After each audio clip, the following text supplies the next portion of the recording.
Welcome everyone. I'm Clark and I'm the producer of this channel. I'm from Lehi, Utah. I started Study My Gospel to provide another resource of online gospel learning.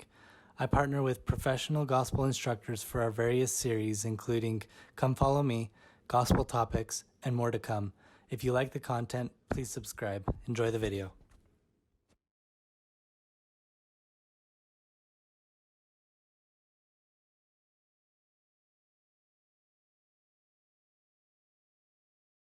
Welcome to Brother Miller's Notes. In Mosiah chapter 12, Abinadi comes onto the scene after being gone for 2 years. He preaches to the people.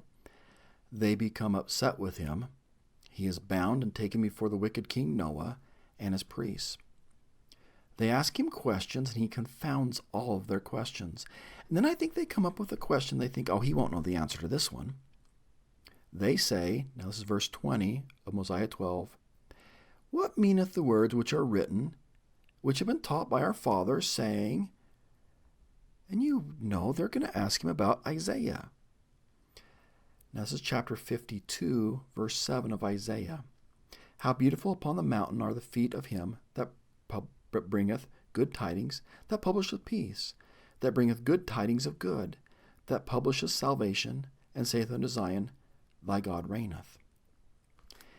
And in order to understand the answer, Abinadi backtracks and says, I've got to teach you a little bit about the law of Moses, which is chapter 13 of Mosiah. And before you understand the answer to that, you have to understand a little bit about Christ. And so Abinadi will quote a chapter that focuses on Jesus Christ. It's one of the greatest chapters of the entire Old Testament, Isaiah chapter 53. There are many things that he focuses on that teaches us more about Christ. But as I was looking at the content here, I thought about really what's happening around the world right now. Now, you may be able to view this or watch this, I don't know, months from now. But right now, we're living in an age of social isolation. I've not been in school for 3 weeks with students. 30 states of the 50 of the United States of America have stay-at-home orders with a virus that is trying to be contained. And in a way, as I looked at what this chapter was teaching, time and time again, I went back to what lepers felt like. Not that I know what a leper feels like, but leprosy in the Old Testament times and New Testament times regarded as an impurity under the law of Moses. It is a highly dreaded disease in the ancient world. You were physically and ceremonially regarded as unclean. It was associated with death and maybe symbolic of death and decay. You were perceived as a living death. People diagnosed with or suspected of leprosy were excluded from the community. They isolated themselves. Contact with lepers had to be avoided, and lepers had to warn others not to come close to them. I read Matthew chapter 8 several times the last few weeks. Really, it was amazing at what should have happened but didn't happen in this story, because a leper shouldn't be anywhere near Christ, but he approaches Christ. He says, "Lord, if thou wilt, thou canst make me clean." Christ then reaches out to him, which under Leviticus is a no-no. But Christ is greater than a disease. Christ is greater than a virus. He touches the man and says, "I will, be thou clean." And giving respect to the law of Moses, turns to him and says, "See, thou tell no man, but go thy way, show thyself to the priest, offer the gift of man that Moses commanded for a testimony unto them," because now you're not only physically healed, but you're now brought back into the social community.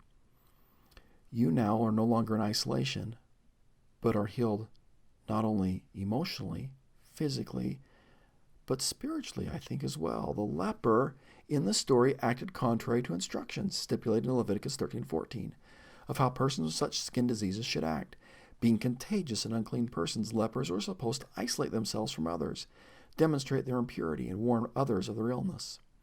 They had to wear torn clothes, let their hair be unkempt, cover the lower part of their faces, and shout, "Unclean, unclean."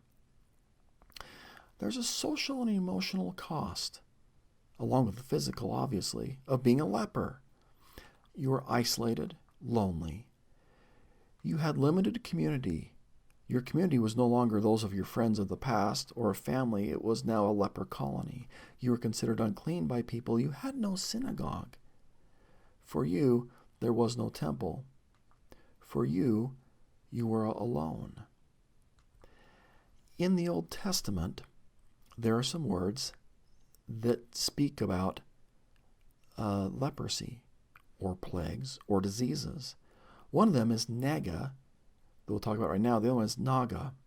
Both are used in Isaiah chapter 53. Nega means to touch, to strike, to reach, to extend to, or to be stricken, like with leprosy. In Mosiah chapter 14, verse 8, it talks about Christ and says, "For the transgression of my people was he, Christ, stricken."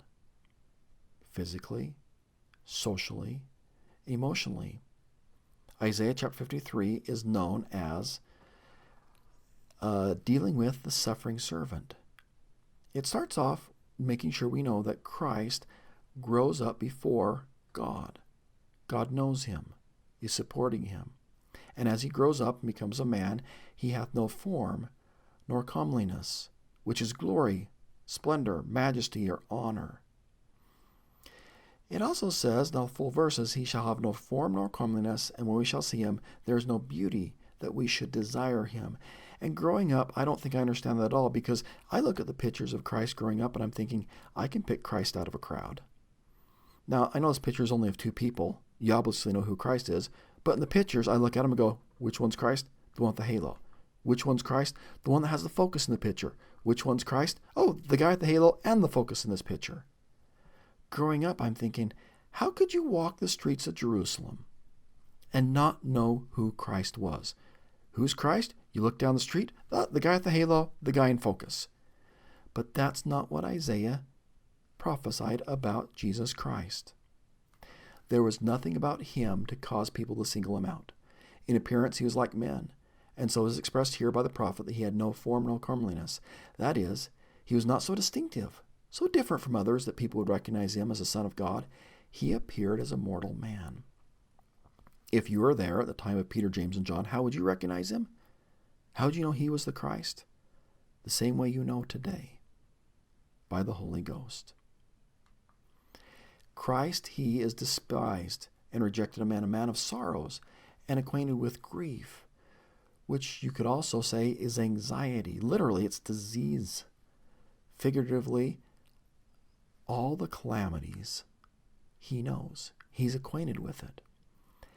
And we, as if it were, our faces from him. And that's once again a reference to a leper. You hide your face, you shun them. They're a social outcast. You cross the other side of the street and go on the other side of the sidewalk to be away from them. He was despised, and we esteemed him not. Surely he hath borne our griefs and carried our sorrows. Truly the Lord suffered the pains of all men, yea, the pains of every living creature, both men, women, and children who belong to the family of Adam. And note on carrying our sorrows. That has a parallel in the Old Testament to the Day of Atonement, where you would take 2 goats, one of which would be sacrificed, and the second, on it would be all the sins of Israel be placed. They would take the goat out. They would spit on it. They'd pluck off its hairs. They'd kick it. It wouldn't be a sacrifice, but they would make sure the goat could not find its way back into camp. It is symbolic of Christ fulfilling the law of Moses. He's the one that's going to bear all of the sins, all the grief of Israel. He'll be carried away, despised, kicked, spit on, and so forth. Yet we did esteem him stricken, smitten of God, and afflicted.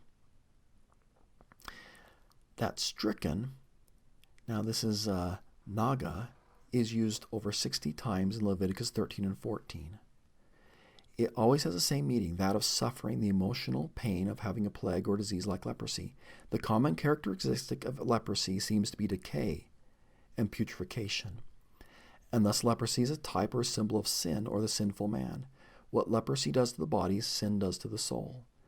Isaiah teaches that Christ has suffered the emotional pains of sin. But we esteem him stricken of God, smitten and afflicted. He was wounded for our transgressions. He was bruised. And that word bruised reminds me of Genesis 3:15, where the Lord talks to the serpent and says, you'll have power to bruise his heel, but he'll have power to crush your head. All right, part of the atonement, Christ is going to be bruised. It is not a death blow. He is not going to give up his life until Christ decides the atonement is finished. But Christ has power to crush death and hell. He's bruised for our iniquities. The chastisement of our peace was upon him, and with his stripes we are healed. So Christ is despised, rejected, ostracized, and shunned, and we esteem him not. And I kind of thought, what about for us today who believe in Christ? Do I esteem him not? And for me, there is a scene in Avengers that I just love. It's my favorite scene, where Loki is talking to Hulk. And Loki is saying, Hulk, you are just a creature. You should be worshiping me. I'm a god. And Hulk takes him by the feet and smacks him around and sets him down, looks back at him and says, puny god. And I think maybe sometimes when we don't realize how great Christ is, we don't esteem his greatness. Christ is the creator of worlds without number. His atonement covers the creations that he has done. The more we understand about Christ, the greater our realization is of his greatness, the greater our appreciation is of his greatness. The more we esteem him and value him. He is seen as smitten of God and afflicted. His atoning wounds will heal us. He suffered that his bowels may be filled with mercy according to the flesh, that he may know according to the flesh how to succor his people, or run to their aid, according to their infirmities, their weaknesses, their frailties. No mortal can cry out, he does not understand my plight, for my trials are unique. There is nothing outside the scope of the Savior's experience. As Elder Maxwell observed, none of us can tell Christ anything about depression. As a result of his mortal experience culminating in the atonement, the Savior knows, understands, and feels every human condition, every human woe, and every human loss. He can comfort as no other. He can lift burdens as no other. He can listen as no other. He is truly pure like a lamb. And like a lamb he is brought to the slaughter. As a sheep before her shearers is dumb, so he opened not his mouth. The servant will be mocked and scourged and go silently to his death like a lamb to the slaughter. He would be taken from prison and from judgment. One Bible scholar said that could be retranslated better as saying he would be taken without restraint or without right. Or in other words, he would be taken without restraint and without justice. I like that the translation. He is killed, as Abindai quotes, because he's done no evil. Now in Isaiah 53 verse 9 it says he's done no violence. But Peter's going to quote this verse in 1 Peter chapter 2 verse 22 and says instead of no evil he's done no sin. Very similar to the way it is in the Book of Mormon. He was killed because he's done no evil. Christ would be buried in a rich man's tomb. He would be crucified between two thieves. It is also said of Christ, yet it pleased, now the topic here, the Lord, this would be the Father, it pleased the Father to bruise him, Christ. He, the Father, hath put him, Christ, to grief. When thou, that's us, shall make his, Christ's soul, an offering for sin, he, Christ, shall see his seed.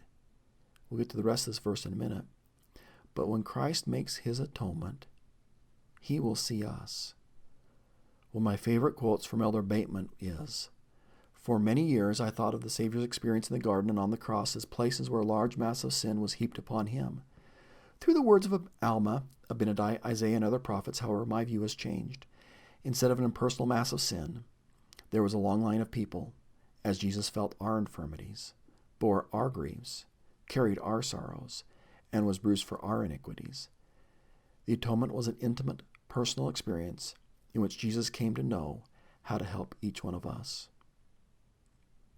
That's the way I view the atonement. As Christ is in the garden and then finished his atonement on the cross and through his resurrection, he saw and knew us.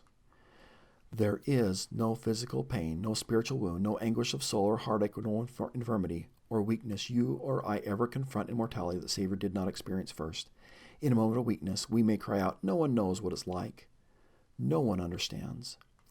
But the Son of God perfectly knows and understands, for he has felt and borne our individual burdens, and because of his infinite and eternal sacrifice, he has perfect empathy and can extend to us his arm of mercy.